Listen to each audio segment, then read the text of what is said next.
Hi, nararamdaman ba na minsan parang nakakatamad na bumangon at hindi mo pa nga alam kung paano ka magsisimula ng araw? Sabi nila, magpuri sa Panginoon, pero minsan di mo nararamdaman. Alam nyo, may sikreto po kami. Kaya makinig ho kayo sa mensahe na ito sapagkat dito ipapakita natin ang sagot para maging buhay tayo tuwing umaga at masasabi natin, God, thank you for the day. Dahil ito ang araw na pupurihin ka namin at lagi na ipapaalala sa lahat at maging sarili ng mga kaluluwa na kayo ang karapat-dapat sambahin.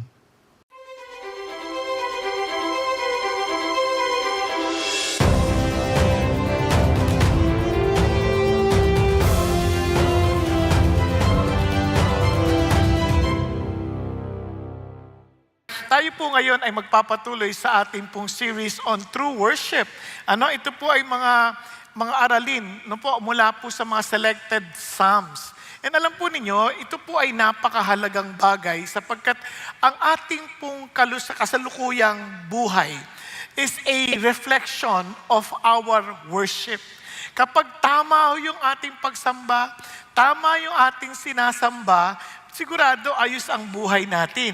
Ngayon, kung mali, makikita rin natin yan sa buhay natin. Kasi nga yung ating pong sinasamba, nagre-reflect yun sa ating pagkatao.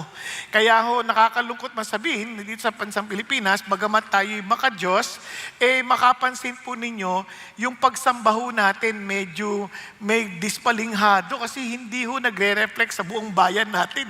Kaya napaka-importante ang aralin na ito. Kaya yung ating pong pang-araw-araw na attitude o yung ating pagtugon sa mga bagay-bagay, reflection din yun ng ating pagsamba. Ngayon, ito po, bago tayo magpatuloy, gusto ko lamang kayong kwentuhan. For example lang po, si Sean Aker, siya po isang psychologist, at naggawa sila ng experiment, Nag-experiment po sila na isang linggo, lahat ng participants, isang linggo, magpapasalamat lang sila sa Panginoong Diyos. Naglilista sila ng mga pasasalamat. Pasasalamat, 3 bagay lang. Every day, at the same time, susulat nila yon. 3 bagay lang, hindi kailangan malalim. Kunyari, salamat at ako po ay nakakain ng masarap na hapunan. Yung ganon, di ba? O kaya naman, salamat at nung nag-service kami kagabi, nakatulog ako ng mahimbing. Ganon, maliit na bagay lang, pero magpapasalamat ka. Salamat na may jacket ako, giniginaw ako noon, pero nalamigan ako dun dahil sa jacket, na ganihawaan ako. Yun, magte-thank you ka lang. And this is what they found out. After 1 month, nakita nila yung mga taong nag-participate at natutong magpasalamat every day, writing it down. At the same time, at talaga araw-araw, mas masaya at bihirang ma-depress. Amazing, no? At after, hindi lang 1 month. After 3 months, binalikan ulit. And since naging practice na nila yung magpasalamat, ganun din. They are happier, less anxious, and less depressed. Di ba? Parang hindi sila nakakaranas ng mababang pakiramdam sa sa kanilang pang-araw-araw na paggising. Kaya hindi pa rin sila masyadong, yung parang nag-aalala. After 6 months, nagulat sila dahil lang sa isang linggong practice na yun, naging kasanayan na nila yon at kung saan lalo silang sila pa rin ay masaya, bihirang malungkot at itong pinakamaganda, hindi sila masyadong nag-aalala. Wow! Grabe yung epekto na yan. Katingnan nyo po agad, sa katabi nyo lang alam nyo na kaagad kapag hindi sila masyadong marunong magpasalamat sa buhay. Now, bakit ko yan sinasabi sa inyo? Kasi yun ang ating pag-uusapan ngayong gabi. Bless the Lord always. Di ba? Mamaya ko ipapaliwanag sa inyo yung mga bagay nito, pero bago tayo magpatuloy, just quick review lang po of what we have learned so far. Una, sabi natin, true worship, get real. Ano yun? Recognize God's presence and let's respond wholeheartedly. And let us express in service, always anchored in truth, live out in thanksgiving. Now, kung sakali naman, hindi naman lagi ho tayong excited sa buhay, di ba? Minsan may mga tayong mga nasasaksihan na hindi magaganda sa buhay. Kaya naman, when life doesn't make sense, worship God. Okay ba yun? Worship God. Then, ang ganda dito kasi pwede naman nating i-practice yung kanyang presence. Kasi yun ang ating essence ng pagsamba eh. We practice the presence of God where we can rejoice and request. And the reason why we can rejoice because we know that God is with us. God is not only with us, He knows us so well, and He made us. Di ba? At makakapag-request ka, total siya naman nakakaalam na at alam niya lahat ng kailangan natin, we can ask Him to protect us and guide us. Ngayon naman, ating titignan yung sa bahagi ng Bless the Lord always. Titignan natin ang Psalm 103. Kanina sabi sa inyo, kapag yung pagsamba natin, tama. Sigurado ko kasi it's not just enough for us to know the right, parang to worship the true God, but also to pray, to worship Him in the right manner. Kaya nga ho, we are to worship Him in spirit and in truth.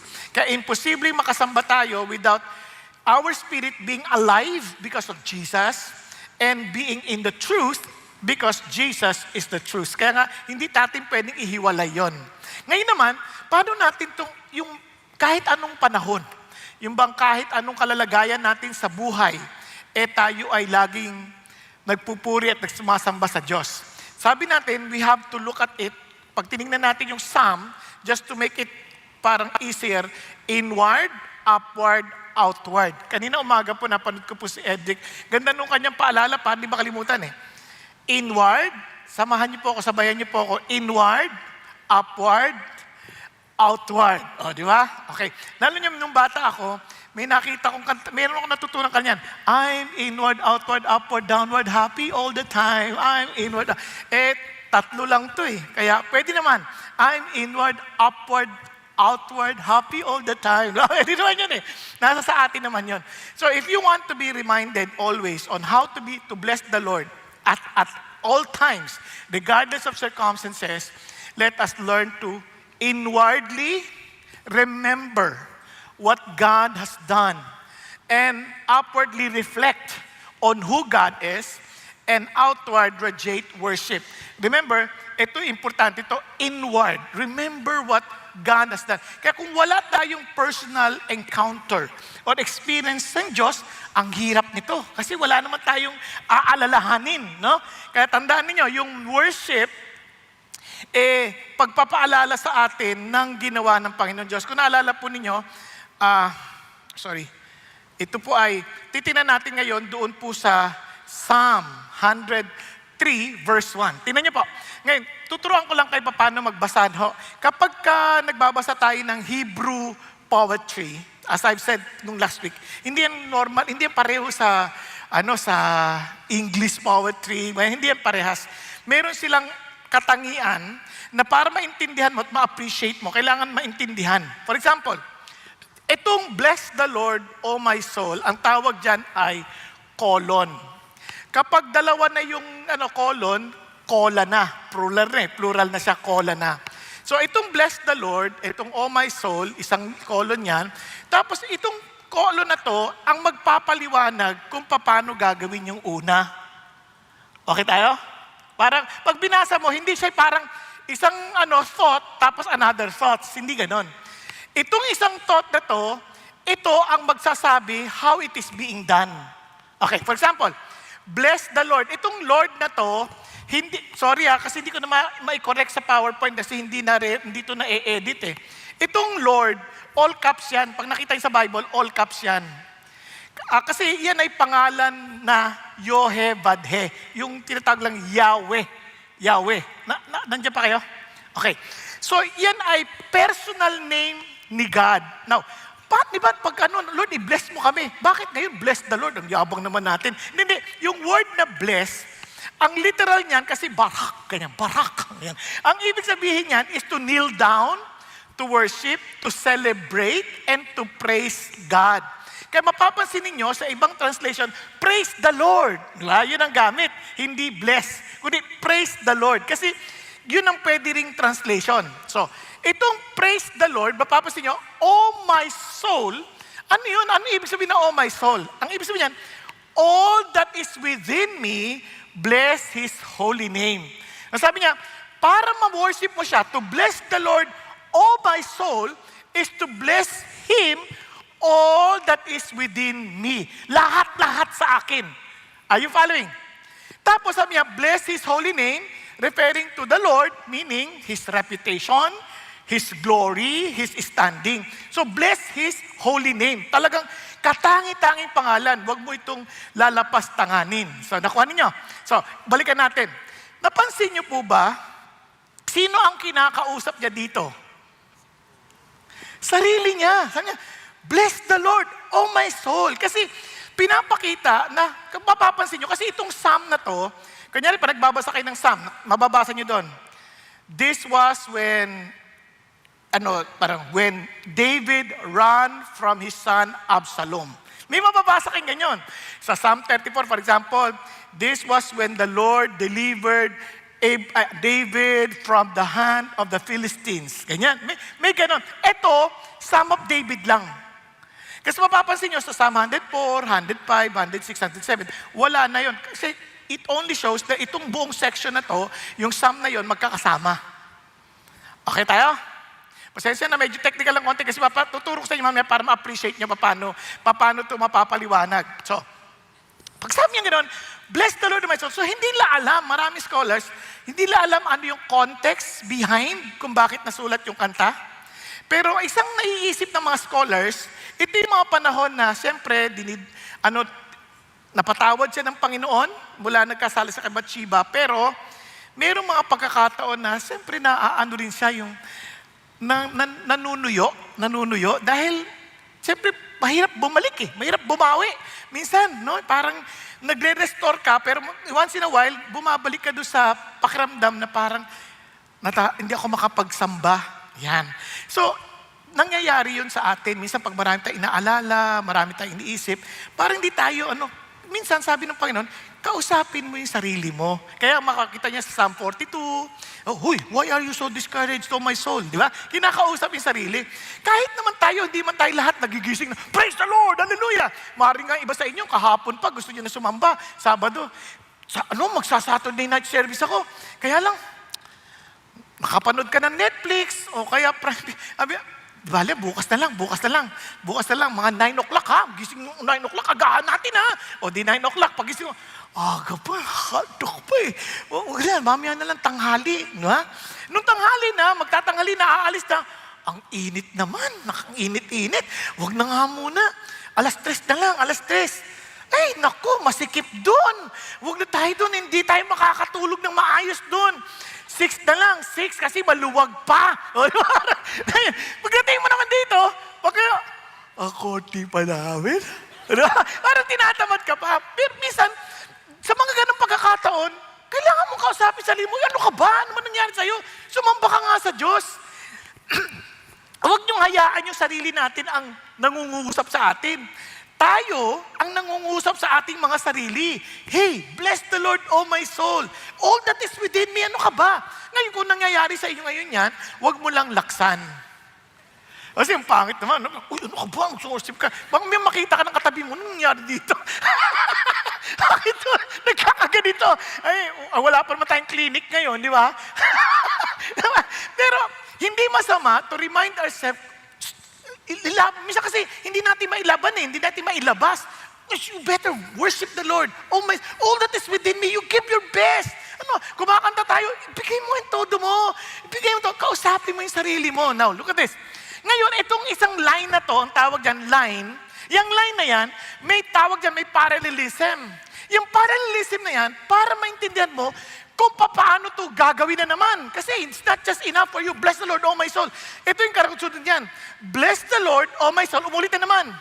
Para magawa mo ito, forget none of His benefits.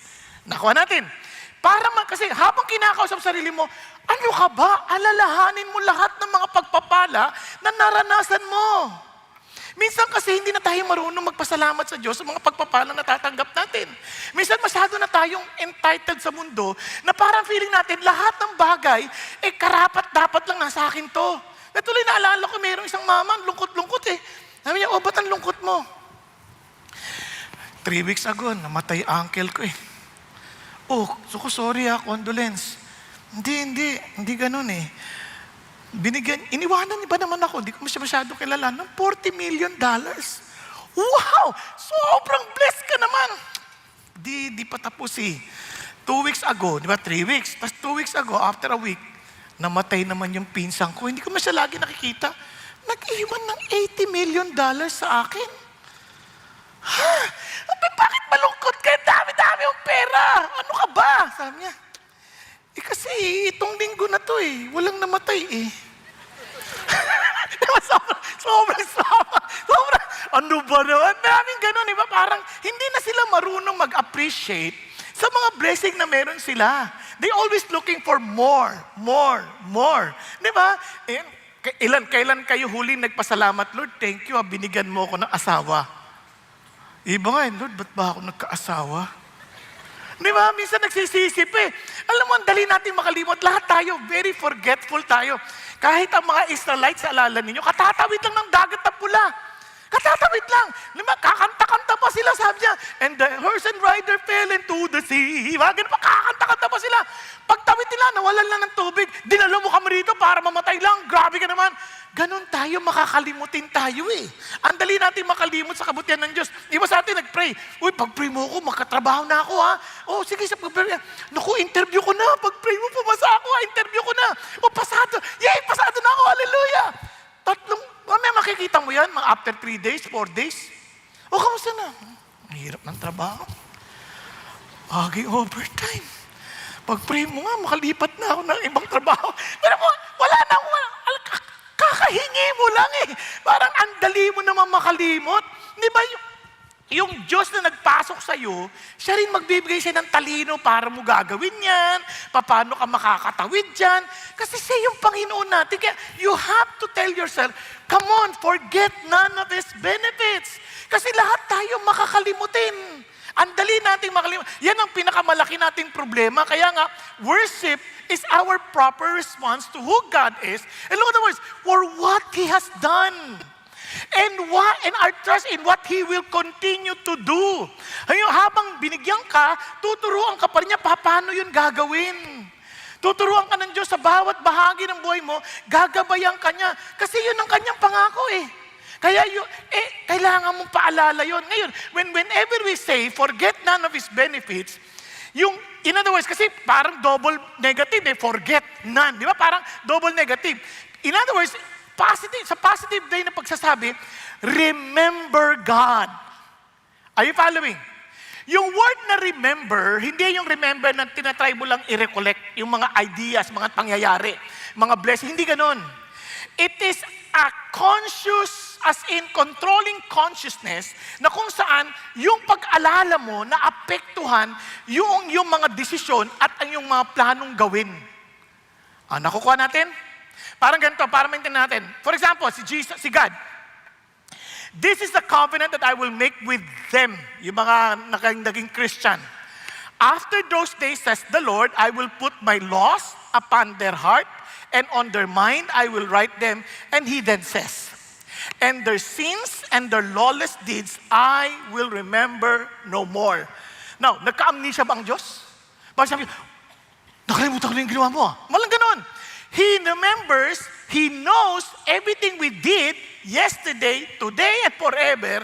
Kanya lamang, He made a conscious decision na yung kasalanan na yon, dahil binayaran na niya, hindi niya na gagamitin laban sa atin. Naunawaan po. Ano man yung ginawa mo, hindi niya na desisyonan, sinaktan mo ko ha, hindi ka sumunod sa akin. Papahirapan ko buhay mo. Hindi siya ganon. He will remember no meaning, alam ko nagkasala ka in the past, alam kong binayaran na yan, pero hindi ko na yan babawiin sa'yo. I made that decision because I will not allow myself to be dictated by your past actions. Naman, para naman mas practical. Nangyari ito noon po, ito po ay nangyari noong 1960. No? Iba sa inyo, narinig niya siguro yung kwento na to. Ito po ay tungkol kay, doon sa South Africa, kung saan inatake ng mga white policemen, kasi meron pong apartheid na ginangyari doon. White policemen, mga 69 protesters, pinagpapatay ho nilang lahat. At pagkatapos, yung pong ngayon, nililitis ngayon sila. Noon sa kanilang paglilitis, mayroon pong babae in particular, very frail woman at around 70 years old. Itong babaeng to at si Mr. Van der Broek, isa sa mga pulis na nandoon na nalitis at convicted na siya as for murder at the first. Parang ganun. Talagang yun ang kanyang conviction. Ngayon sabi ganun, para ma-serve yung justice, ma'am, how do you want him to suffer? Yung tanong, di ba? And tingnan niyo po, sabi ng maali, ganito po kasi ang ginawa ng mamang ito. Para maintindihan niyo, kinuha niya yung anak ko, katangi-tangi kong anak, at binaril niya point blank in front of me.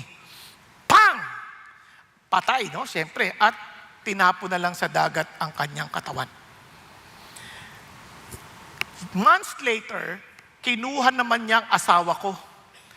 At pagkatapos, matagal na hindi nahahanap yung asawa ko, hanggang isang araw, sinundo ako nitong mismo si Mr. Van der Broek at pinakita sa akin from afar yung asawa ko nakatali, ginugulpe at binuhusan ng gasolina.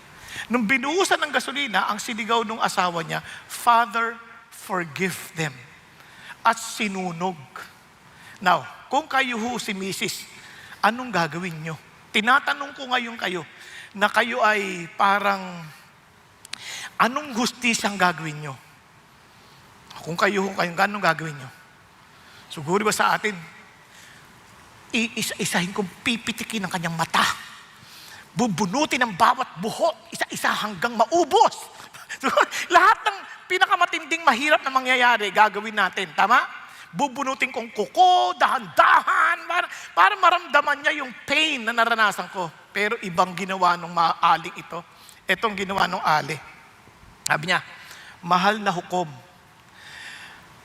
wala na ho akong ibang pamilya.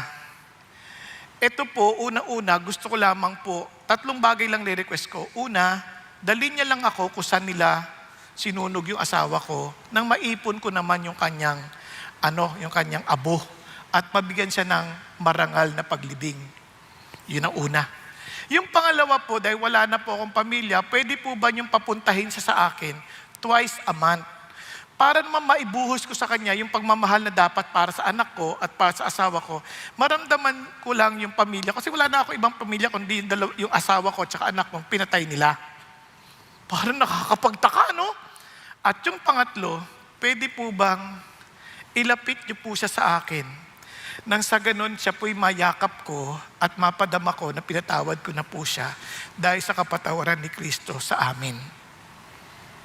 Alam niyo, nahimatay. Nahimatay si Van der Broek nung narinig yun. Parang hindi niya makapaniwala ano ba nung nangyari sa akin, nahimatay. At nung nahimasmasan, parang katabi niyo na may nahimatay na ata. Nung nahimasmasan, bigla hong yung mga tao, habang lumalapit siya, umiiyak po si Mr. Van der Broek. Lumalapit po yung mga biktima, mga pamilya, hindi lang pala isang tinamaan, marami. Habang lumalapit siya, bigla hong lang kinanta, Amazing Grace, how sweet the sound. Ano napansin niyo? Yan yung ibig sabihin ng remembering. Yung pag naalala mo, it will affect you. Hindi yung naalala mo pero wala epekto sa'yo. Kaya nga maraming tao, unang-una, wala silang aalalahanin kasi wala naman nangyari sa kanila. Pero for us Christian, it is something for us to be reminded, may ginawa si Jesus sa amin, that it will affect us. Kaya nga the Lord is always reminding us. For example, bakit tayo may Lord's Supper? Para i-remind tayo ng kanyang sacrifice at sa kanyang babalik ulit. Di ba? Kaya tayo may mga festivals. Kaya meron tayong every Sunday nagwo-worship sa Diyos to remind us that our Jesus is not dead. He is alive. He rose on the 3rd day. He rose on Sunday. Kaya nga tayo nagwo-worship eh. So every time we come, if we truly understand the value of His resurrection, we will rejoice and we will worship Him. And we will remind ourselves, huy, mag-worship ka. Alam mo ba kung wala siya, wala tayong kwenta? Kaya tingnan niyo po, ano sabi niya rito? Kasi niyo, sabi niya, bless the Lord, O my soul. Bless the Lord, and forget none of His benefits. Look at the word. Who heals, who pardons all your iniquities. Kung hindi mo naintindihan yung how the Lord forgave us from all of our sins, past, present, and future, hindi natin maintindihan ang magpuri sa Diyos ng buong buo natin. Diba? Marami sa atin, we still believe that God accepts us and loves us because of our promise na, Lord, hindi na ako, magbabago na talaga ako. Hindi totoo yan. Because God deals with that not according to our promises, but according to His promise. Not according to what we are doing, but based on what He did. Are you following? Kaya nga, yung mga tao, hindi lang ma-worship si God kasi wala silang ganong experience. They thought, hindi, kaya ako maliligtas kasi pinaghirapan ko ito eh. Ako nagtrabaho nito, nagpakabait ako, no? Wala tayong pagmamalaki sa Diyos. Kasi lahat ng ating mga mabubuting gawa, parang basahan yan na marumi. Dahil sa standard ng Diyos, hindi tayo aabot. Nakuha natin? Simple lang. Minsan ang ating paggawa ng mabuti, hindi pa rin mabuti. Para maintindihan nyo mabuti, ganito. Puro mabuti na lang talaga no? Parang ganito, halimbawa, si Kuya, anong pangalan mo nga? Chris. Halimbawa, may utang si Chris sa akin, 100 milyong piso. At wala siyang ganung halaga para bayaran ako. Tapos biglang sabi niya, Kuya, mas matanda ako sa'yo, no?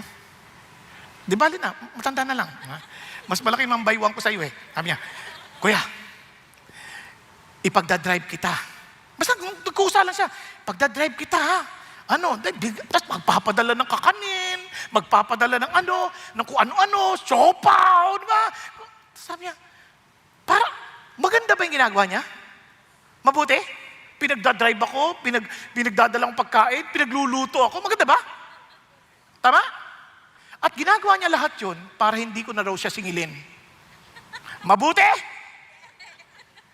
Sineswerte ka. 100 million? Tapos yun lang ang kabayaran mo, siopaw lang? Hindi mabuti yun. At yun ang ginagawa natin sa Diyos. Ang utang natin walang hanggang kamatayan dahil sa kasalanan. Tapos gagawa tayo na mabuti, gumawa tayong tulong sa kapwa. Yung pinantutulong mo galing din sa Kanya. So, paano ka maliligtas doon? Hindi natin kaya. We can never afford, kasi even the very good thing that we're doing is not really for Him, but for ourselves. Kaya, selfish pa rin tayo. Kaya, God has to step in. And sasabi niya, and He forgave all our sins. Later, makikita niyo yan. Now, hindi lang yun. Who heals all your diseases. Pinapaalala yung sarili niyo, naalala mo. Pati sa mga sakit mo, pinagaling ka ng Diyos. Naalala mo, pinagaling ka sa emotional problem mo, pinagaling ka ng Lord sa physical problem mo, sa mental problem mo, pinagaling ka ng Diyos. Do you still remember that? Parang pinapaalala niya sarili niya. Forget none of His benefits. Yan ba'y pangako ng Diyos sa pagagalingin tayo sa lahat ng sakit natin? Hindi. Kasi hindi naman lahat, yung aging, hindi naman, sakit din yan eh. Kaya lahat tayo tumatanda. Tingnan mo yung katabi mo. Tanong sa kanya, hindi ka ba tumatanda? Naku, ang laki na ng tinanda niyan. Nung bata dati yan, ang lit-lit niyan eh. Pero ngayon, tingnan mo, ang bilis ng panahon, parang, di ba? Pag-isipan nyo, lahat tayo, kaya tayo tumatanda, part yun ng sickness. Hello? Ano yung heal na yan? Kasi, because of His stripes, God promised us a glorified body that when we die, and when He comes back, He will give us a glorified body that will never get sick anymore for eternity. Wow! Wala ng pimples, wala ng mga blackheads, wala ng ganun. Wala ng mga white hair na ganyan. Hindi mo na problema mag-dying. Bakit? Kasi bibigay na sa iyo ng Diyos kung ano yung best part ng pagkatao mo nang wala kang sakit at your peak. Ayos ba yan? Nakuha? Yun ang sinasabi niya, alam mo ba yun? At hindi lang yun, tingnan nyo, who redeems your life from the pit. Nabalikan natin si David. Si David dyan ha, remember, naalala mo, pinatawad tayo ng Diyos, patay na dapat ako. Kay Bathsheba pa lang, kay Uriah, Naku, stone to death ako, but God forgave me. Ano ka ba? Sakit, ang dami kong sakit. Sa digmaan pa lang, but God protected me. From the pit, He redeems my life from the pit. You remember? Ang dami ko. Muntik na ako mapatay. Nung nandun ako sa Filisteo, niligtas ako ng Diyos. Ilang beses akong hinabol ni Saulo. Pero niligtas ako ng Diyos. From the pit, He delivered me. Ilang beses ako nakaharap ako ng leon, nag-aano pala ako, naalala nyo, nagpapastol ako ng tupa ng natatay ko. Hinarap ko yung leon, but the Lord delivered me. Hinarap ko si Goliath, the Lord delivered me. Na pag nagsabi niya, and who crowns you with loving kindness and compassion. Sobrang minahal ako ng Diyos, and who satisfies your years with good things, so that your youth is renewed like the eagle. Do you still remember? Sino ka ba naman? Pastol ka lang ng tupa. Ngayon, hari na ako. Let's praise the Lord. All that is within me. Grabing ginawa sa akin ng Diyos. Napag-isipan niyo mabuti sa atin. Nung mga sanggol tayo, wala naman tayong kakayanang mabuhay But God provided us parents. God provided us relatives to take care of us. God provided us everything that we needed. And now look at us, ang lalaki na natin. Yung iba nga, sobrang laki na. Because God never failed in protecting us. Pag iniisip ko nga, satisfied my years with good things. Kaya nga ako tinawag na bobo Bobong saking. Pero binago ng Diyos. Tinakwil ka pero binago ng Diyos. Diba? Noon, titingin ako sa litrato ko, ang sama na itsura ko talaga Parang nandidiri ako sa sarili kong mukha. Tapos ngayon, sa biyaya ng Diyos, may nagpapapicture pa. Parang nakarating sila sa zoo. Pag-isipan niyo mabuti. Tayo rin ganun. Pag-isipan ninyo. Pero ngayon nagdalaga ka na, may nanligaw pa sa'yo. Ngayon nagbinata ka, may sumagot sa'yo ng oo. Naman. Sabi ng tatay mo, wala ka ng pag-asa. But because of God, He made our lives as in granted us good things in our lives. Pag-isipan nyo, ano mga good things na nararanasan nyo sa buhay? Sabi ng Lord, remind yourself. Amen po? Let's worship and remind ourselves. Now, alam nyo kung bakit ang dali nating makalimot. Tingnan nyo, sa Deuteronomy, every time you experience trials in life, Lord, grabe yung trials na to, grabe. Hindi ko na to kaya, nasaan ka, labo mo. Hindi ka na makapag-worship. Minsan, nagreklamo pa tayo kay Lord, pero hindi mo naintindihan. You shall remember all the way which the Lord your God has led you in the wilderness these 40 years. Sino nag-lead sa'yo? Si God. Para you remember. Sabi niya, so that He might humble you, testing you to know what was in your heart, whether you would keep His commandments or not. Sabi niya, He humbled you and let you be hungry. Fed you with manna which you did not know, nor did your fathers know, that He might make you understand that man does not live by bread alone, but man lives by everything that proceeds out of the mouth of the Lord. Minsan galit tayo, Lord, di man lang ako pumasa sa exam. Lord, nagka-drop na ako. Lord, yung iba naman, mga hindi estudyante, mga nagtatrabaho, Lord, nag-fail ako sa ganitong bagay. But listen, those are moments that we can never forget. At magugulat kayo, karamihan ng mga bagsakin sa school noon, ng mga kabats ko, sila yung yumaman. Nagnegosyo sila at yumaman. Alam niyo kung bakit sila umunlad? Hindi sila takot bumagsak. Sanay na sanay. Pero yung mga cum laude, summa cum laude, minsan sila pa yung hindi umayos ang kinabukasan sa takot mabigo. Pag-isipan niyo. Kaya sabi niyo, Lord, oo nga, no? Bigla ako, oo nga. Tapos yung iba naman sa atin, katulad ng kwento nung sa Holiday Inn, naalala niyo? Natanggal siya sa trabaho Tapos habang nagbabiyahe siya, binigyan siya ng inspirasyon. At dahil doon, nasimulan ang isang motor hotel. Kaya ang tawag lang, motel. Hindi masama yung motel, Pinasama na lang ng ganun. Pero doon, hindi yan. Yung hotel, it's like, parang nagbabiyahe ka, you have a place to stay. At doon nagsimula ang Holiday Inn. At dahil doon, siya ay naging tanyag at naging mayaman. Sabi nga, salamat at tinanggal mo ako sa trabaho. Minsan yung ganung mga pagkakataon, it reminds them of their past. It reminds them how God used our problems para maging success sa ating buhay. Ganun din sasabi niya. Kaya nangyayari yon para malala mo, how I sustained you. Your clothing did not wear out on you, nor did your foot swell these 40 years. Tingnan niyo. Thus you are to know in your heart that the Lord your God was disciplining you just as a man disciplines his son. Therefore, you shall keep the commandments of the Lord your God, to walk in his ways and to fear him. O, tingnan niyo. Sabi niya, when you have eaten and are satisfied, you shall bless the Lord. Dapat nagpapasalamat ka sa Diyos. Sabi diyan, for the good land which He has given you.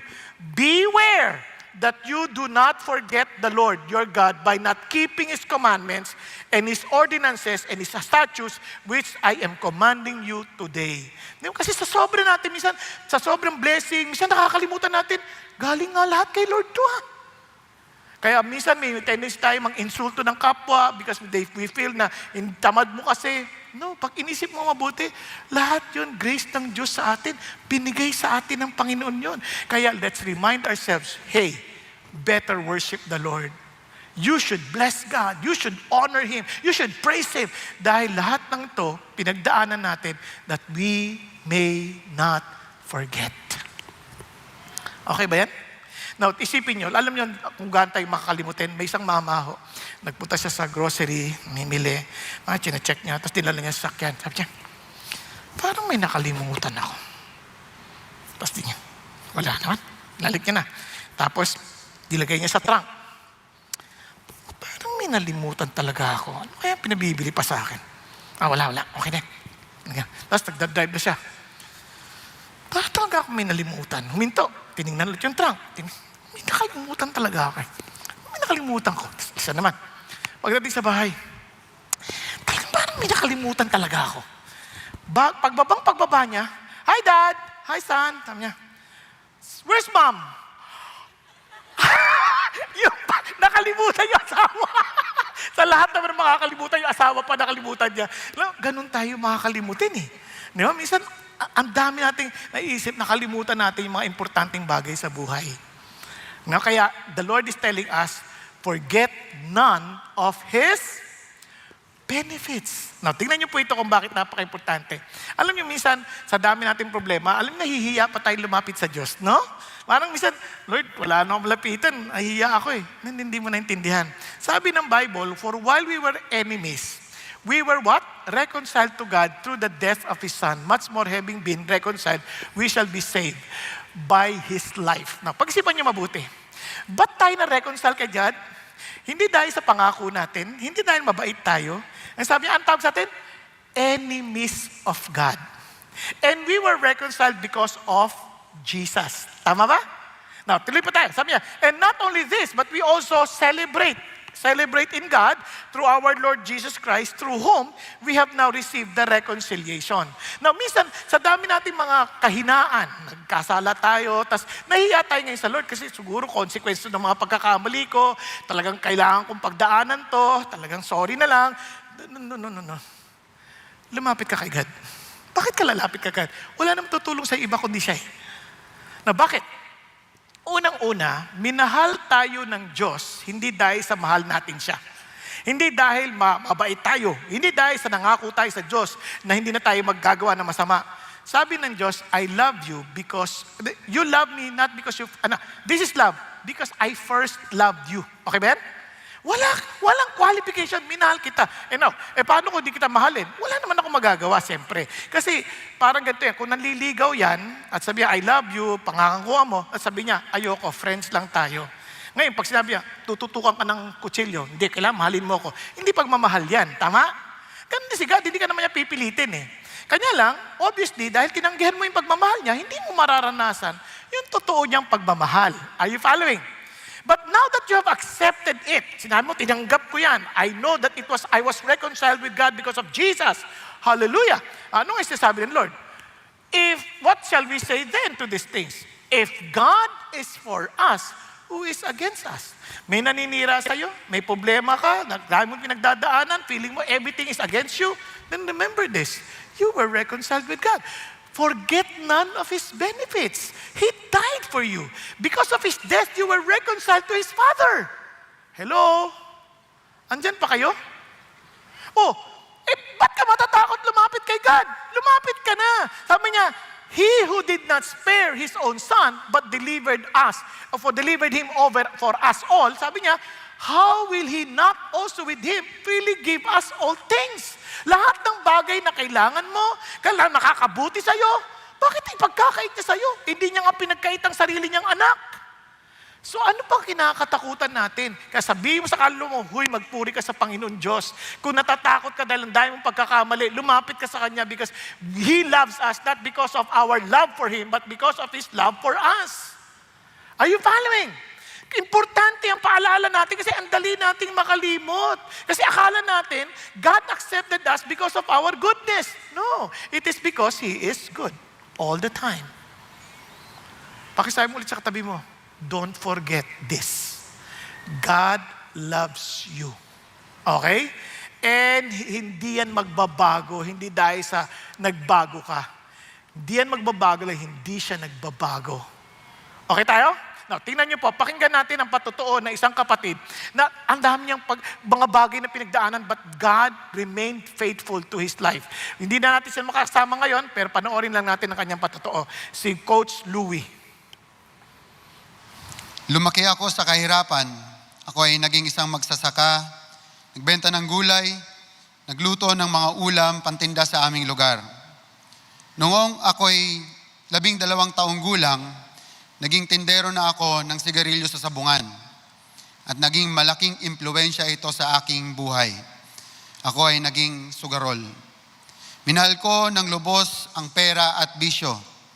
Nagsimula akong magnakaw, pumasok sa mga bahay o akyat bahay at manloob sa mga grocery stores. Nang lumipat ako sa Maynila para magkolehiyo, imbis na gumanda ang aking buhay, lalo pa itong lumala.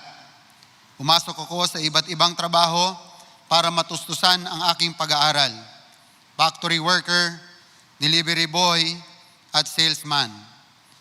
Pero kasabay nito, ako ang nag-oorganisa ng sugal sa eskwelahan. Dumadalo sa mga party, napapasama sa mga gulo at away. Nalulong din ako sa alak at namuhay sa imoralidad. Pagkatapos ng kolehiyo, lumipat ako sa Middle East. Akala ko doon magbabago ang aking buhay, pero hindi. Nagpatuloy pa rin ako sa pagnanakaw, ngayon naman sa kumpanyang pinagtatrabahuhan ko.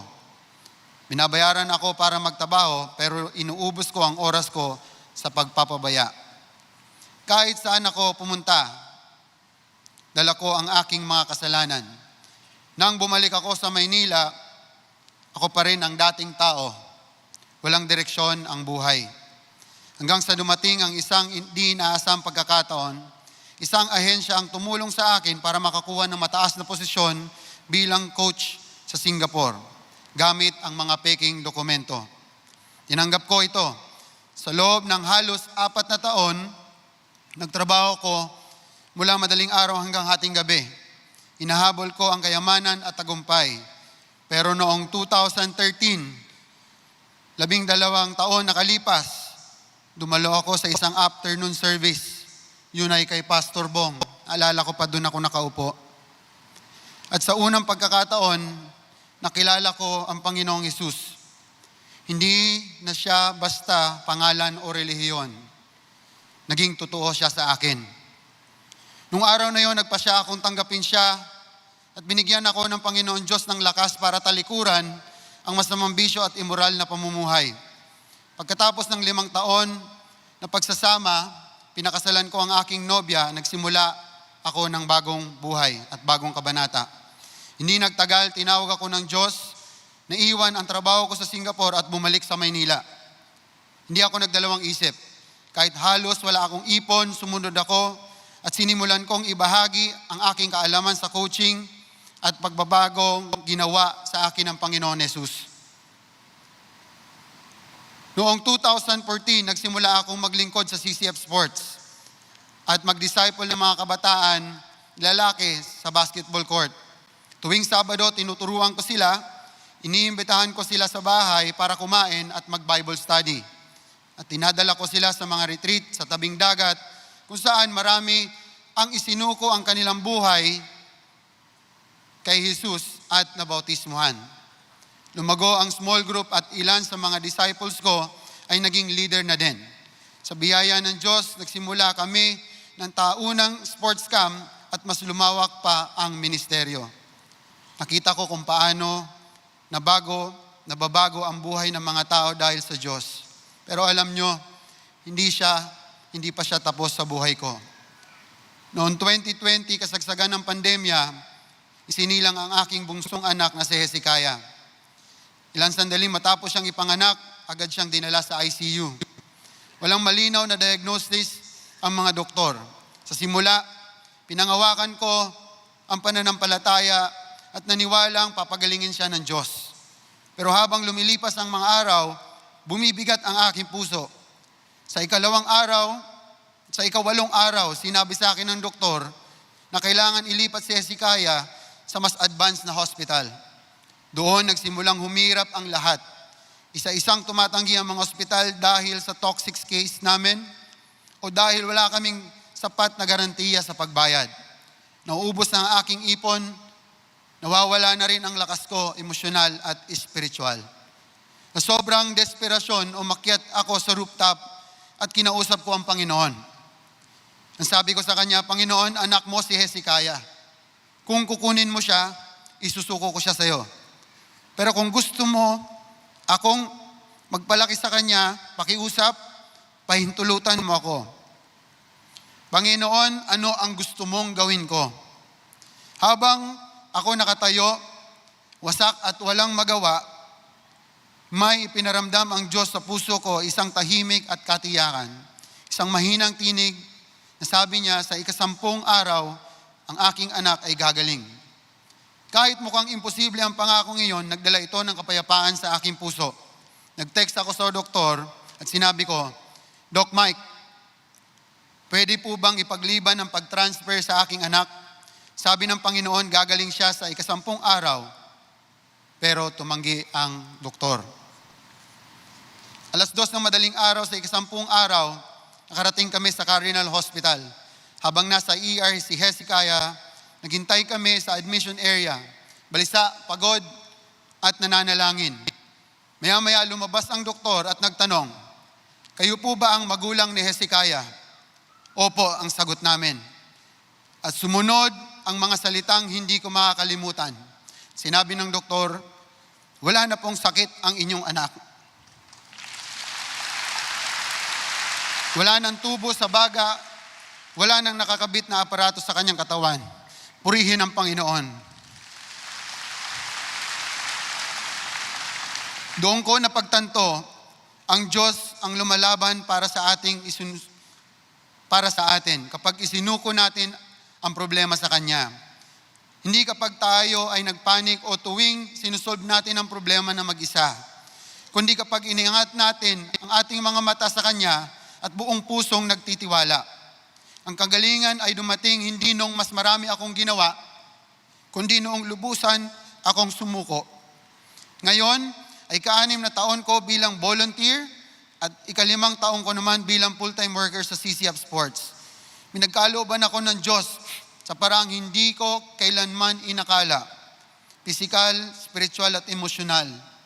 Pero higit pa sa mga biyaya, ang pinakamalaga sa akin ay ang kanyang presensya. Siya ang tumawag sa akin, siya ang nagbigay ng lakas sa akin, at siya ang karapat-dapat sa lahat ng papuri. Nakatayo ako ngayon, dala ang isang mensahe. Sa bawat panahon, kahirapan man o kasaganahan, karamdaman man o kalusugan, laging tama at karapat-dapat na purihin ang kanyang pangalan. Sa Diyos ang lahat ng papuri.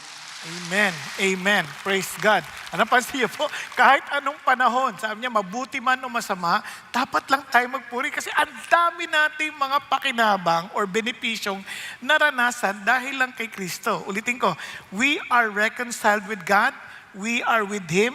In other words, God is with us because of Jesus. Naintindihan? Kaya doon pa lang, wow! Kumbaga sa, jackpot na. Jackpot na. Wala nang dahilan for us not to bless His holy name. Amen po? Ngayon, ang pangalawang bagay is upward. Kasi lahat ng yon parang isarap isipin, no? Wow, si Lord, yung ano ko talagang parang pupurihin ko siya. Pero dahil ang dami ko nabing pakinabang, pero hindi lang yun eh. But because of who He is, napansin nyo? Tingnan nyo po. Yung susunod na mga talata, ito po ang makikita natin. Now, alam nyo, ang ganda doon sa poetry ng Hebrew, sila po ay laging parallel. At yung parallel, I said, bisan, ito ang paliwanag. No? Pinapakita niya dalawang picture para maintindihan natin lalo. And they were in chiastic formation, structure. Yung chiastic structure, para nagmi-mirroring. Kunyari, kung itong line na to, tsaka yung dulo, magmi-mirror sila sa isa't isa. Pag nag-mirror ka, usually, siyempre, kung ito nakikita mo, parang yung side na to, parang opposite siya, in a sense, pag nakaharap ka. Di ba? Kung ito, kunyari, nakaganyan ka, ang nakikita mo, ito katapat. Pero pag tumalikod ka, nasa kabila na siya. Tama ba? Nakuha ninyo? So, para kaya yung last week, kung naalala nyo, sa Psalm 139, di ba? Oh, search, you have searched me and known me. Parang ano siya, parang pinapakita niya, nakakainis yun eh. Na, parang kilala mo ako. Tapos biglang pagdating mo doon sa dulo, search me, O God, and know my heart. Ano, baliktad na. Kasi, ibig sabihin, nagkaroon na ng mirroring na, wow, I'm now enjoying every knowledge you have about me. Nakuha? Kasi nagmi-mirror na. Same thing dito. Kaya pasinin nyo, yung 6 and 7, pinapakita kung sino si God.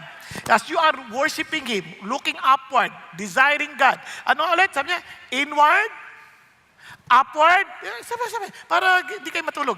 Inward, upward. Tama? Yan. Kaya mag-worship ka, Lord, naalala mo, Lord, mga blessing mo sa akin. Lord, purihin ka. Diba? Kaya parang remind Him of who He is. Now, ano yan?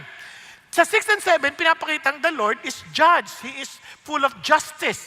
Tapos, yung pero, katapat noon, He is merciful. 8 and 10. Tapos, yung pinakagitna nila is full of loving kindness. Later on, papakita ko sa inyo. Then, yung compassion niya, pero, kahit compassionate siya, He still rules. Are you following?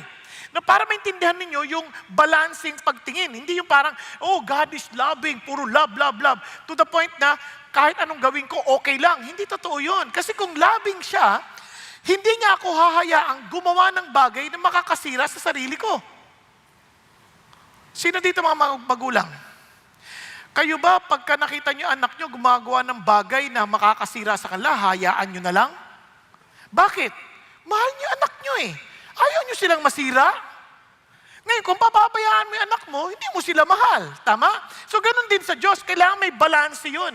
Tingnan natin. Tingnan ninyo, halimbawa, etong justice. Tingnan niyo yung verse 6. The Lord performs what? Righteous deeds and judgment for all who are oppressed. Parang sinasabi niya, ini-encourage siya, inaapi ka, huwag kang mag-alala. I will also bring judgment. Huwag kang mag-alala, I am still God who will do righteous deeds. Okay ba yan? Hindi ako nagkakamali. Now, ito pa, sa verse 7, He made known His ways to Moses. His acts to the sons of Israel. Hindi mo ba naalala how the Lord protected you when you were being oppressed under Egypt? How I delivered you from them? How I judged them with so many plagues? Kasi parang sinasabi niya, I know that.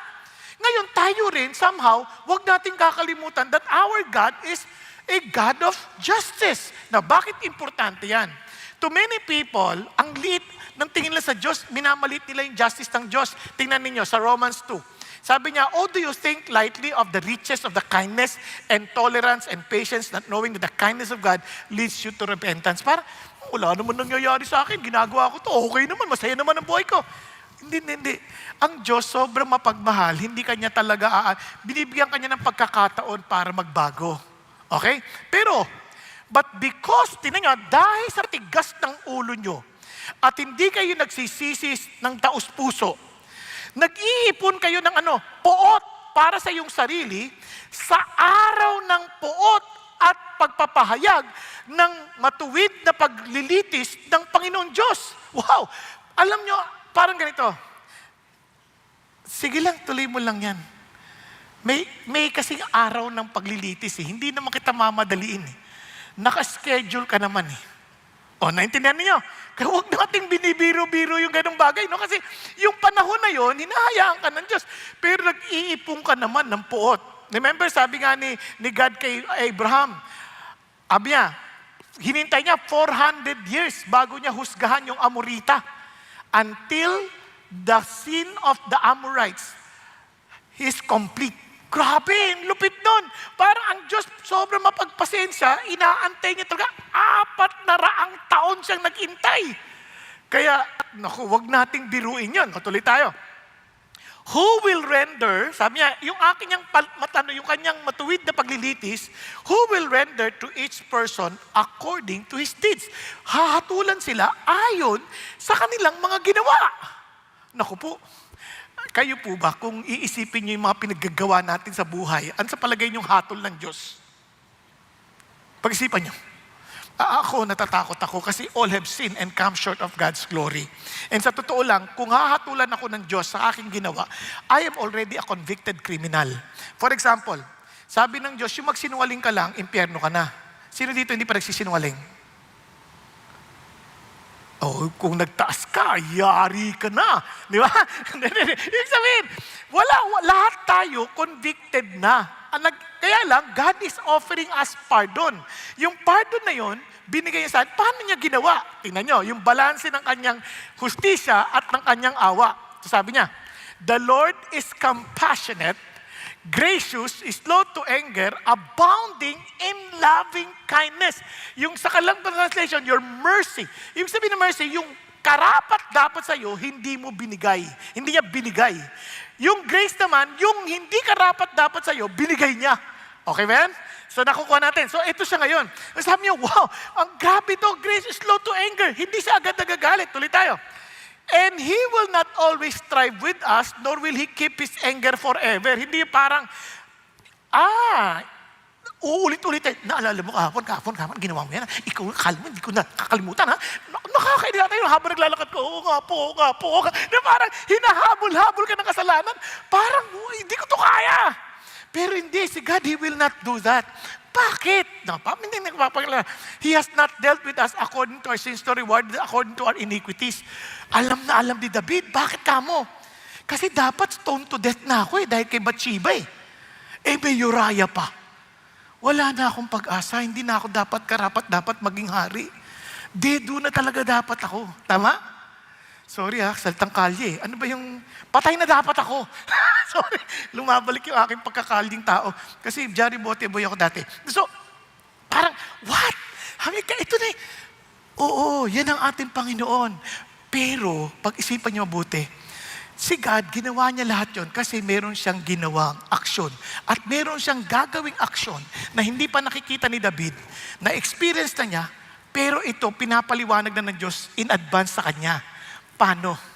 Being the righteous judge, knowing also our limitations. Alam din niya yung ating mga hina at kakulangan. Pinrophesy niya na yung gagawin niya. Sinabi niya na in advance. Sa Isaiah 53, itong sabi niya, He was pierced through. Talaga yan. For our transgressions, yung ating rebellion. He was crushed for our iniquities, sa ating mga kawalan ng pagtatrato ng maayos. Sobrang nating kasamaan, hindi sumusunod sa kaususan, sa kalooban ng Diyos. The chastening for our well-being fell upon Him. Yung lahat ng dapat na hustisya dahil sa ating mga kamalian, kasamaan, at nailagay kay Jesus. Nakuha ninyo? Kaya itong sabi, tingnan nyo, He made Him who knew no sin to be the sin on our behalf. Sa halip na tayo, pinrophesy na in advance, sinasabi niya si Jesus yun, kukuha ng lahat ng ating kaparusahan. So that we might become the righteousness of God in Him. Nang sa gayon, yung katwiran ng Diyos, nasa atin na. Wow! Para sinasabi niya, wala na, hindi na ibibilang laban sa'yo yung kasalanan, yung kasamaan mo.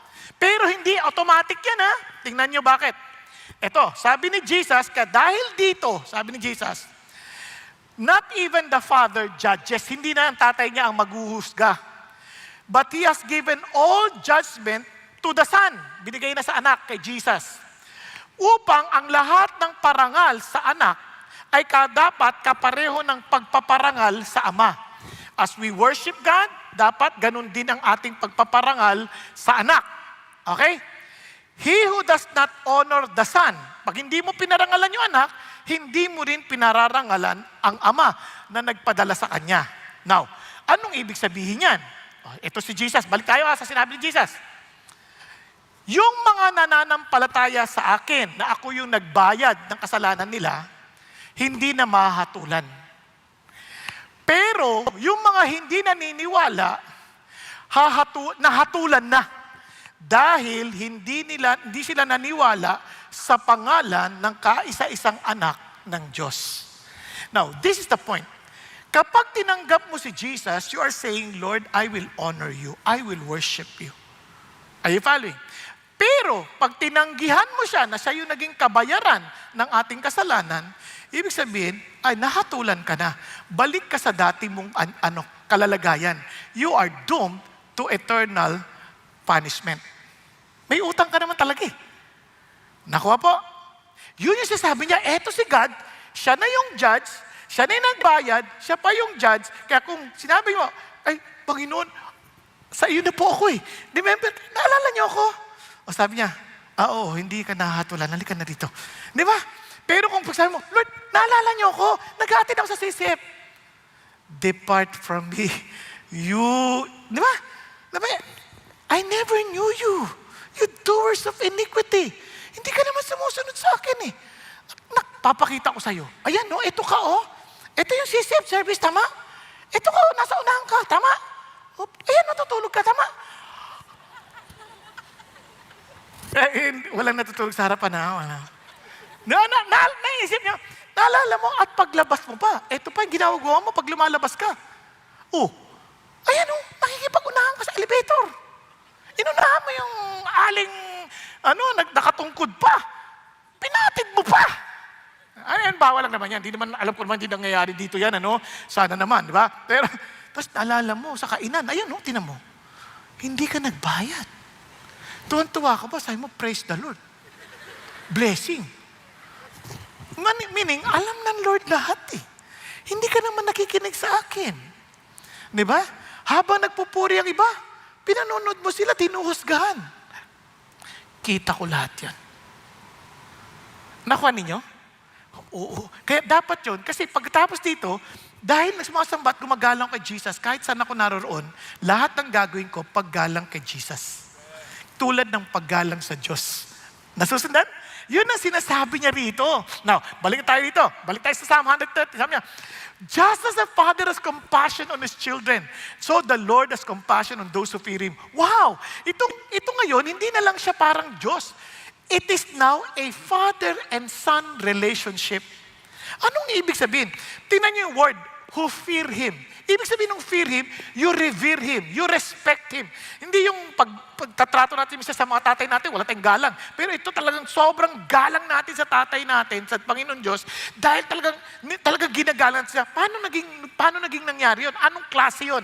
Ito yun. Yung relationship natin sa Diyos, ito po ay covenantal relationship. So para maintindihan yung covenantal relationship, ito kasi sabi ni God, sorry. Lagpasan natin muna yan. Okay. Ito yung sinasabi ni God sa covenantal. Una, sabi niya, but as many as receive Him, referring to Jesus, to them, He gave the right to become children of God. Kasi marami tumanggi kay Jesus. Hindi na tinatanggap. Ayon na si Jesus, I would rather do this. I will follow my religion. I will follow what other teachers are telling me to do, but not si Jesus. Nakuha? And sabi niya, but to them who receive Jesus, ano sabi niya? He gave them the right to become children of God. Sabi niya, who were born not of blood, nor of the will of the flesh, nor of the will of the man, but of God. Now, tinan niyo po yung remember siya. To those who keep His covenant, remember His precepts to do them. Make covenant. Ganito yan. Tayo, nung lahat tayo sabihin, lahat man tayo anak ng Diyos kasi ginawa niya tayo. Yan. Ang being father, hindi lang yung progenitor. Hindi lang yung, galing ka sa akin. Hindi lang ganon. Kung manonood kayo ng mga drama, di ba? Ano siya sabi lang? You've never been a father to me. Narinig niyo na ba yung mga ganong drama? Hindi ka naman naging tatay sa akin eh. Nasaan ka nang kailangan kita? Yan, di ba? So, anong ibig sabihin? Yung pagiging tatay has a relationship. Hello? Nandun yung presence, andun yung ugnayan. Alright? Now, ang relationship natin sa Diyos, hindi lang yung tayo, okay, anak kita. Hindi. It was an adopted covenant. Sa mga Romano, kapag nanganak silang normal, yung kanilang sariling anak, pag hindi nila type yung anak, ilalagay nila sa daan yan hanggang mamatay. Hayaan lang maarawan. Pero sa sandaling inampun ka, hindi kanya pwedeng itanggi. Kahit na-discover niya, sama pala ugali mo, hindi kanya pwedeng itanggi. Kasi inampun ka niya, pinili ka niya, at meron siyang covenant na ikay aalagaan niya at ikaw ang tatay niya. Nakuha po? Kaya ang tawag sa atin, adopted sons of God. Si Jesus, tinanggi niya para tayo ay tanggapin. Yun ang pinambayad niya.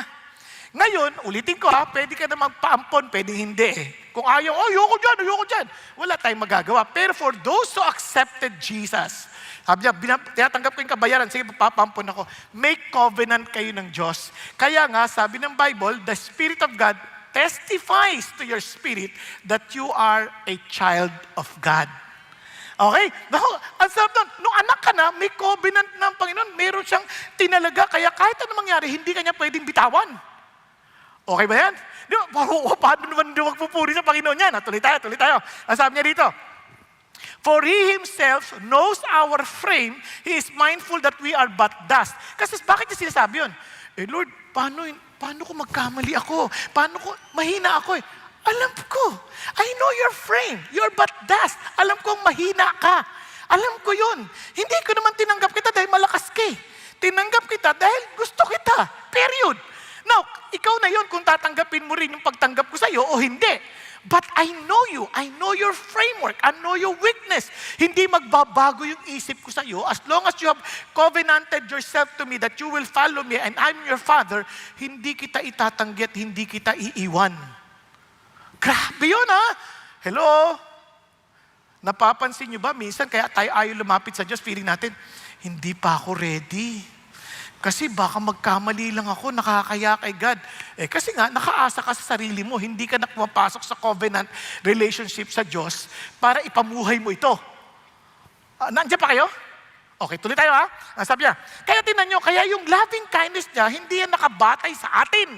Nakabatay yan sa Kanya. Now, tuloy tayo. Ito, bahagi nito, tinan nyo. For as high, tinan nyo yung pangako niya sa 11, yung pinaka-loving kindness. For as high as the heavens are above the earth, so great is His loving kindness toward those who fear Him. Those who accepted Him as in with reverential fear, reverential relationship as father and son. Now, ito po. Tapos tinan nyo yung as high as the heavens sa earth. Yung pinakamalapit na star ay aabutin po ng 400 million years pag binyahi mo. Unang star pa lang. Paano pa yung buong kalawakan? Paano sinasabi ng Diyos yung pag-ibig sa'yo?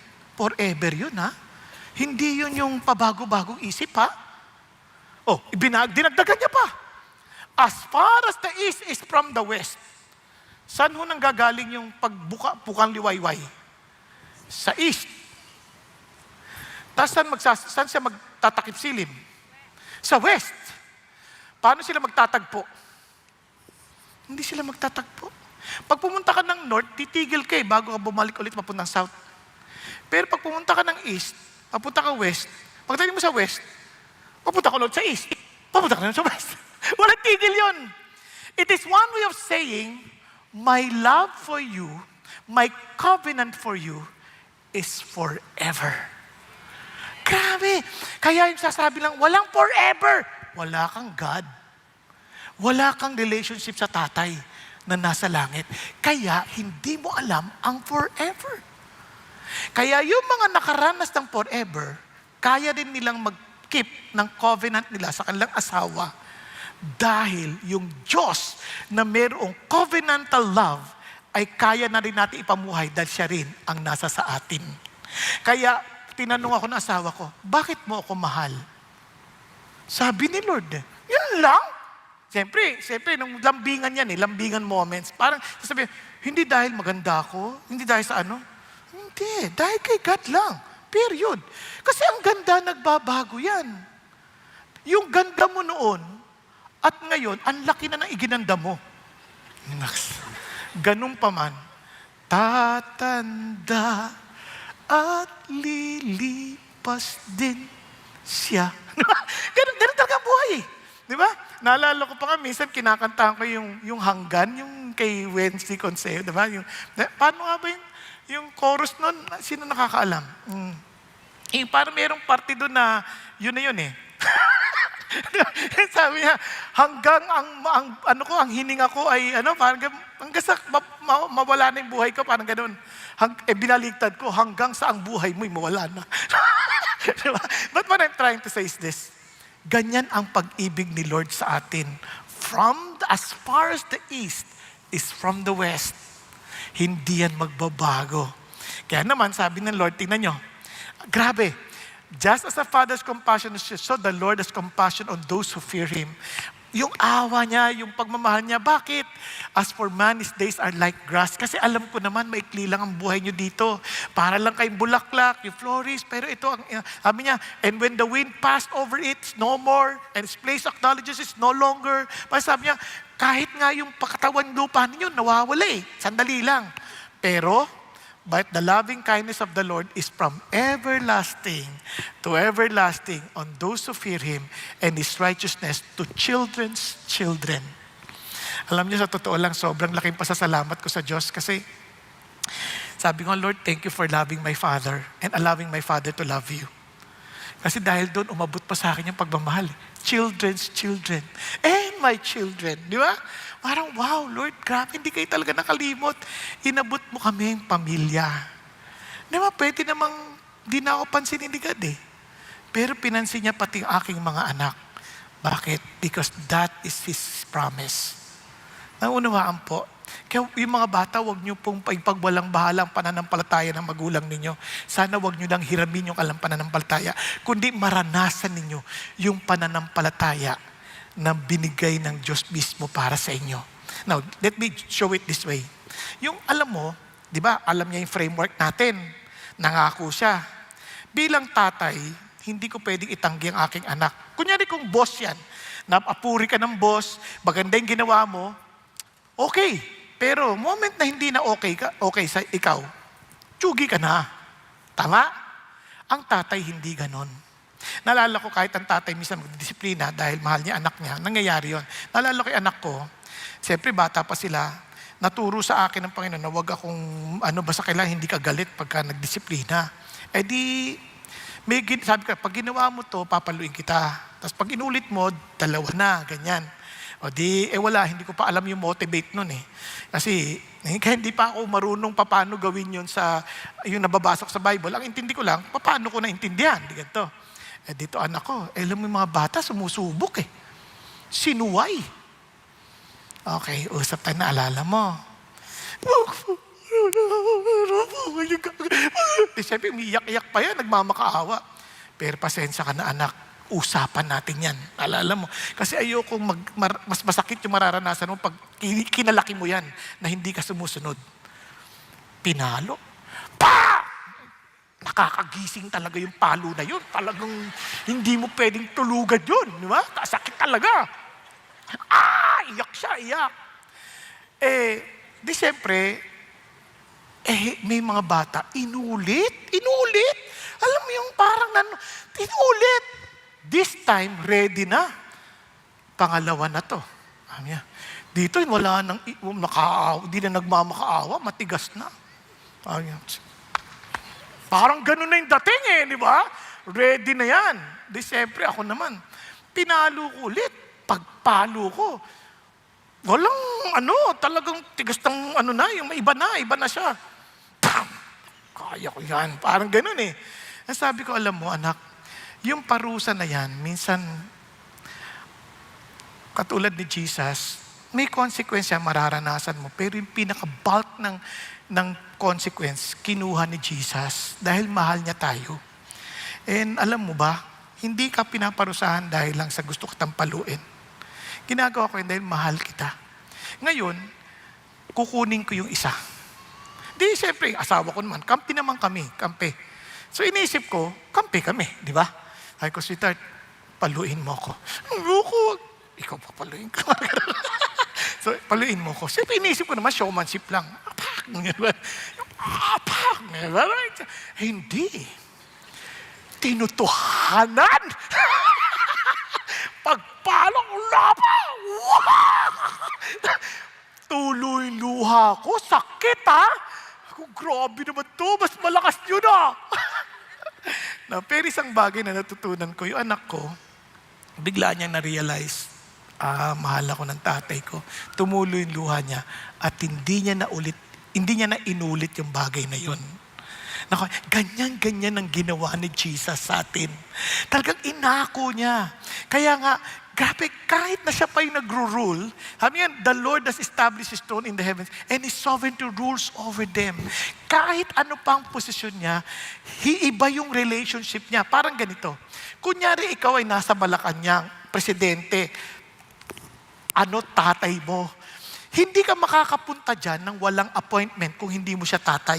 Hindi ka makakapunta kung hindi ka importanteng tao. Hindi ka makakapunta dyan kung wala kang appointment. Nakuha ninyo? Pero kung anak yan, sabi natin maliit na anak, tatakbo-takbo yan. Daddy! Hindi yan walang pipigil dyan. Tatay niya yun eh. Nakuha? Ngayon, kapag halimbawa, natutulog ka na, dyan natulog. Yung asawa, sweetheart, kuha mo naman akong tubig, nauhaw ako eh. Grabe ka naman. Ikaw na. Kaya mo na yan. Hindi. Pero yung anak na maliit, pumunta, Daddy, samahan mo ko, CR, dilim eh. Kahit ano yan, sasamahan yan. Bakit? Yan yung tatay sa anak. Kahit anong posisyon mo, ruler ka, pag anak mo na yung lumapit, hindi mo yan matatanggihan. And that is how God relates with you and with me. Naintindihan? Parang kaya anytime you can come to our Father. Kung ganyan yung ating nararanasan sa Diyos, for sure, hindi mo pwedeng ipagtanggi na yung pagsamba mo, sabihin mo sa iba, come on, sumama kayo sa amin. You just don't understand the God we're serving. He is different from what you thought about Him. He's different from what you're thinking about my God. My God is so loving and so caring, and He is the God you're looking for. Kaya maraming tao, ayaw ang Diyos dahil mali ang kanilang konsepto sa Diyos. Pero yung Diyos na kilala ko, yun ang Diyos na kailangan ng maraming tao. Naunawaan? Kasi sabi niya, kaya kailangan mo. Kaya naman, itong si David, nung nagsimula na siyang makita niya to, ano sabi niya? Bless the Lord, you His angels. Hindi na lang sarili kausap. Kayong mga angel, samahan niyo ako sa pagsamba. You see, mighty in strength to perform His word, obeying His word, the voice of His word. Halika na kayo, sumamba tayo sa Panginoon Diyos. Hindi lang yan, sabi niya, bless the Lord, all you His hosts, you who serve Him, doing His will. Lahat ng mga naniniwala sa Kanya, lahat na sumusunod sa Kanya, halika at sumamba tayo sa Panginoon Diyos. Hindi niya mapigilan. Bakit sobrang niya naalala lahat ang kabutihan ng Panginoon? It's beyond words to describe. But to shout and tell everybody, come, let's worship Him together. Now, ito pang nakakatawa, sabi ganoon, and bless the Lord all you works of His. Kahit hindi ka sumusunod sa Kanya, kang nilikha ka ng Diyos, halika, sumamba ka rin. Sumamba ka rin kasi in all places of His dominion, bless the Lord, oh my soul. Alam niyo kung bakit? Because one day, maiintindihan mo kung bakit. Kasi one day, sa lahat ng lugar after these things, I look and behold, great multitude which no one could count from every nation and all tribes and all peoples and tongues, standing before the throne and before the Lamb, clothed in white robes and palm branches were in their hands. And they cry out with a loud voice saying, salvation to our God who sits on the throne and to the Lamb. At biglang sabi niya, and all the angels were standing, pati mga anghel. And around the throne and around the elders and 4 living creatures, they fell on their faces before the throne and worship God. Lahat sumasamba. And here's the blessing. For this reason, they are before the throne of God. They serve Him day and night in His temple. Kung dito pa lang tinatamad ka na, how can you survive eternity? Where we will be serving God day and night. And he who sits on the throne will spread his tabernacle over them. They will hunger no longer. Hindi na magugutom, hindi na mauuhaw, hindi na masasaktan sa init ng araw. At sabi niya ganun, sabi niya, for the Lamb is the center of the throne, will be the shepherd, and will guide them to springs of the water of life, and God will wipe every tears from their eyes. May sakit ka? Umiiyak ka sa pain? Umiiyak ka sa kabiguan? Umiiyak ka sa mga sakit ng loob? I will wipe all your tears. Let us come and worship the Lord together. Di ba ang sarap? Yun ang ating Panginoon Diyos. Nakikita niyo yung mga bakanting upuan na yan? Isipin niyo, Lord, I will tell the world about you. Nang sa ganun, ito mga upuan na to, they will be filled because they will also experience you. And they will know what the true worship is all about. Amen po? Now, let me end with this. Kilala niyo si Matt Redman?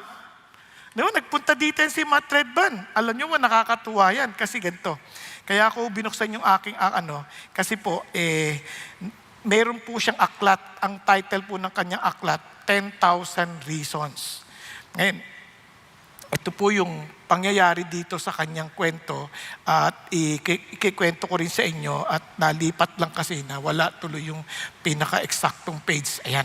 Now, ito po si Matt Redman, noong 1974, maliit pa po siya sa England, naipanganak po siya sa isang napaka-dysfunctional na family. Nung mga 7 years old siya, yung tatay niya nagpakamatay. Kawawa. Hindi niya alam na nagpakamatay. Nalaman niya to later on na. Tapos nag-asawa ulit yung nanay niya ng isang abusadong lalaki. At yung abusado sa sobrang kaabusuhan, at sa sobrang abusado, nakulong. So, then later on, nakakilala siya sa Panginoon Diyos at na-realize niya, nagpakamatay ang tatay. Parang ganyan. So, namatay na rin na ng tatay. Hindi niya ma-imagine. Kaya sinulat niya yung, Blessed be your name. Narinig niyo ng kantang yan, ha? Blessed be your name in the land of the... Ganyan. So, you give and take away. Yan. Yun ang, sinulat niya. Then later on, habang siya naging mahusay na kompositor, isang gabi, nagsusulat sila magkaibigan. Sabi niya, baguhin natin lahat. Ay, naku, wag na, pagod na tayo. Sumunod pa rin siya, so started writing. At ang sinulat niya yung 10,000 Reasons. Hango sa Psalm 103. Ayan. Ito ngayon yung amazing part. I-recognize siya sa Grammy. Awardee siya sa Grammy. Pero hindi niya pa alam kung ano yung award niya. So, naka-prepared na siya. Sabi niya, hindi ako mapakali sa suit ko. Hindi ako sanay. On their way, tapos bigla sabi ng asawa niya, paano kung manalo ka? Prepared ka ba sa sasabihin mo?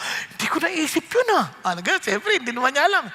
Tapos pagdating niya doon, sabi ng kaibigan niya, binoto mo ba yung sarili mo? Ha? Pwede ba yun? Alam mo ba, maraming mga nangyayari na dahil lang sa pagboto sa sarili. Sana binoto mo yung sarili mo? Siyempre, kung ano-ano papasok sa isip mo, di ba? Ba't ko binoto yung sarili ko? And true enough, tie sila nung kaibigan niya. Nag-tie sila. Biro mo kung binoto yung sarili niya, siya yung panalo. Tama? Sa daming Google search. Sabi niya, masaya yung event. Kaya lang, siyempre, nagbabother pa rin sa isip mo yung, sayang ako sana nanalo kung binoto ko yung sarili ko. Tama? Eh di, binuksan niya yung computer niya the following day, checkin niya yung mga messages. Congratulations. So, ang daming congratulatory remarks. Nagpapasalamat sa kanya, sa kanyang, kinocongratulate siya sa napakaganda niyang, yun sa kanyang kanta. Until he received this particular letter. Sabi niya, I'm writing to you to tell you that the story of my uncle, Charlie Burton. Last May, my uncle was diagnosed with lung cancer at the age of 46 and was given about 50% chance to live. It threw my entire family for a loop. How could he have cancer? And lung cancer. He did not even smoke. Hindi man siya naninigarilyo, may cancer. Sabi niya, from the beginning, my uncle turned to God. Doon siya pumunta sa amin. And it was truly amazing to see how his faith grew through his sickness. Not because of his sickness, but because of his children and their faith in God. He was never mad, scared, or angry about his situation. Just sad. And there was a possibility that he would not get to experience certain things life has to offer. At his funeral, my cousin shared about the first time my uncle heard your song, 10,000 Reasons. Uncle felt like you were speaking to him. He asked my cousin to download it for him and would listen to it often, especially in these darker moments as we continued to find out that his cancer spread from his lungs to his spine and then to his liver and brain. Just imagine the pain. Pain sa likod, pain sa ulo, ang daming pain. And sabi niya, as we rang in the new year, my uncle went into the hospital with back pain and would never come out. All the while, his faith remained strong. And that strength came from your song. Sabi niya, on January 17, just 2 days after my uncle's 47th birthday, he passed away. And it came time to take him off the ventilator. My cousin asked the nurses if he could play music for my uncle so he could hear his favorite song as he passed. 10,000 Reasons filled the room, and my uncle continued to sing his praises as he went home to be with God. And habang nababasa niya itong sulat na to, sabi niya, Lord, this is my greatest reward, not Grammy. Kaya sabi niya, because of this, I wrote songs to reach the heart of God and refresh the heart of His children. Kaya naman ang ganda ho nung kanta. Di ba natin bless the Lord, oh my soul, oh my soul. Worship His holy name. Sing like never before, oh my soul, and worship your holy name. Yun ho yung, come on, purihin natin ang Diyos. We have more than 10,000 reasons to worship Him. Amen po? Shall we all stand? And shall we just come to God in prayer? Mga kapatid, as we are standing, kayo lang nakakaalam if you have really accepted Jesus Christ into your life. The very reason why we are acceptable before the Lord. Talaga bang si Jesus ang Panginoon ng buhay mo? Talaga bang nasasabi mo, Lord, tinanggap ko po na kayo ang naparusahan para sa akin at tinatanggap ko yung pag-ibig ninyo. At Panginoong Diyos, tulungan mo po ako dahil natatakot po ako dahil mahina ako. Pero kinikilala kong kailangan kita at alam kong ikaw lamang ang sagot sa hinahanap ko dahil nais ko pong maging ayos sa Diyos. At Panginoon Hesus, salamat na kayo yung judge, pero kayo rin po ang namatay para sa kasalanan ko. Kapatid, kung yan ang totoong pagtanggap mo at pagkilala mo kay Jesus, na alam mo, Lord, ngayon kung gusto ko po i-confirm at tanggapin ang covenantal love mo na talagang masasabi kong tatay ko kayo dahil kay Jesus. Lord, nagpapakumbaba ako sa iyo. Kung yan ang puso mo, itaas mo yung kamay mo sa Panginoon. Yes, taas mo. Huwag kang mahiya. It's between you and the Lord. Mga Panginoon, I accept you as my Lord and my Savior. And Lord, help me to live according to your will, according to your plans. And Lord, help me to live with your love, knowing that you are mine, for you have accepted me as yours, as your own child. Thank you, God. Thank you, God. Thank you, Jesus. Thank you, blessed Holy Spirit. Thank you, Lord. And kung pinag-pray mo yon to let Jesus to be your Lord, God heard your prayer. And God is giving you the right to become His child as He promised. Panginoon, I pray for those who prayed that prayer. I pray, Lord God, to empower them with your Holy Spirit and allow them to live and worship you, Father God. Lord God, with all of their hearts and with all of their being. And I pray not only for them, but for every family we represent, O God. Allow us, O God, to be reminded of all the blessings that we receive from you. And most especially, Father God, receiving you, Jesus, the very ultimate blessing of our lives. You alone, O God. You alone, O Jesus. Salamat po. And thank you that you even gave us your Holy Spirit, that we may all live according to your grace, according to your love, and according to your purposes. Kaya naman, Panginoon Diyos, Lord, we have more than 10,000 reasons to worship you. So allow us to bless your name. Allow us to really honor your name. That in everything we do, we will do it with all of our hearts for you as our worship. Thank you, God. Protect everyone and bless every family we represent in the mighty name of your Son, Jesus Christ, our Lord and Savior. Amen and amen.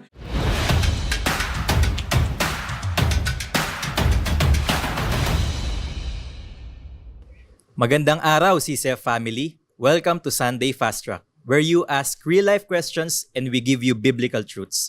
Ako po si Jerel Pilarta mula sa CCF Communications at kasama natin ang ating speaker na si Pastor Bong Saking upang sagutin ang inyong mga katanungan. Magandang araw po, Pastor Bong. Maraming salamat po sa inyong mensahe. Handa na po ba kayo para sa ating unang katanungan?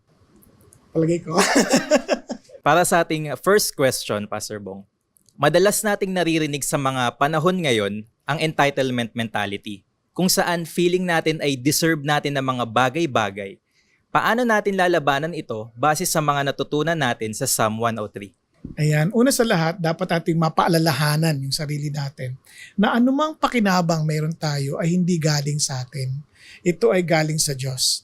Isipin mo, nung pinanganak tayo, wala naman tayong kamuang-buang sa buhay. Kung walang magulang o kaya sino mang guardian ang ginamit ng Diyos para alagaan tayo at lumaki at maging kusino man tayo.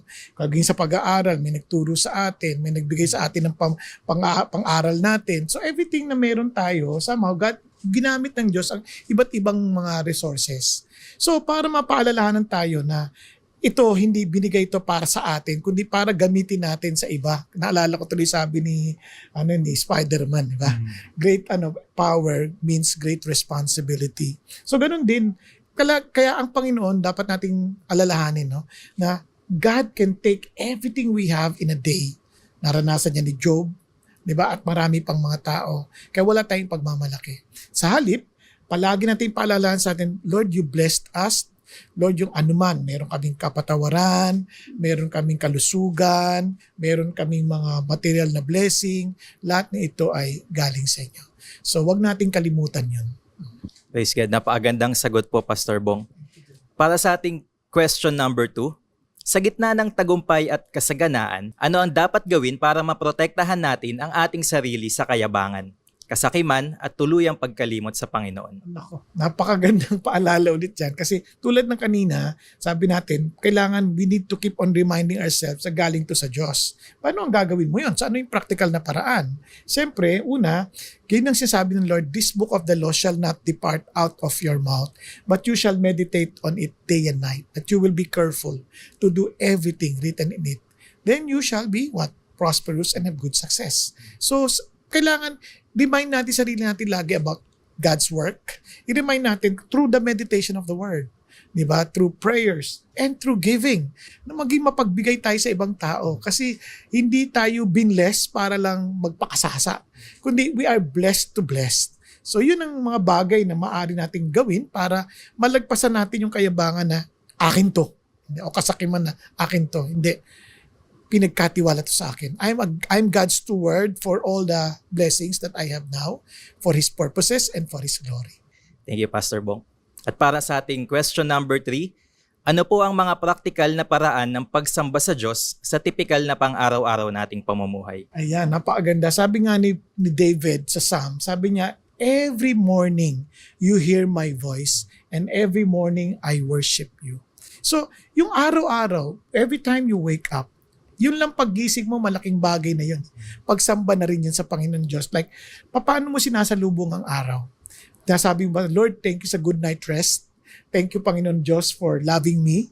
Na kahit na galit ang ibang tao sa akin, yung pagmamahal mo sapat na. Then again, as I've said kanina, you meditate on His words. You pray, you talk to Him, you sing songs to Him. Kasi yung pribado nating pagsamba, napakahalaga nun sa Panginoon Diyos. Kaya si David ganun din.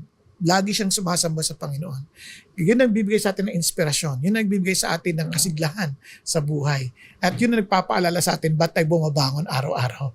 Yung ating pakikipag-ugnayan sa Diyos. Kaya maging si Jesus Christ, pansinin mo, anak na mismo ni God. Early in the morning, nagpe-pray. He went to the solitary place to pray, to commune with His Father. Anak na ng Diyos yun. Di lalo na tayo. Maraming salamat, Pastor Bong, sa pagsagot ng aming mga katanungan. Pero teka lang, lubos kaming nasasabik na ibahagi at anyayahan kayo sa isang espesyal na 2 araw na evangelistic concert kasama si Jeremy Camp sa CCF Center dito sa Pasig sa June 20 at 21, 2025. Sa bawat mabibiling ticket ay matutulungan mo ang Uplift Cares na ipagpatuloy ang kanilang misyon sa pagbibigay ng tulong sa edukasyon ng mga nangangailangan. At ang mga ticket ay pwede nang bilhin sa www.ticketmax.ph. Imbitahan mo ang iyong pamilya at mga kaibigan. Ito po ang CCF Sunday Fast Track. God bless.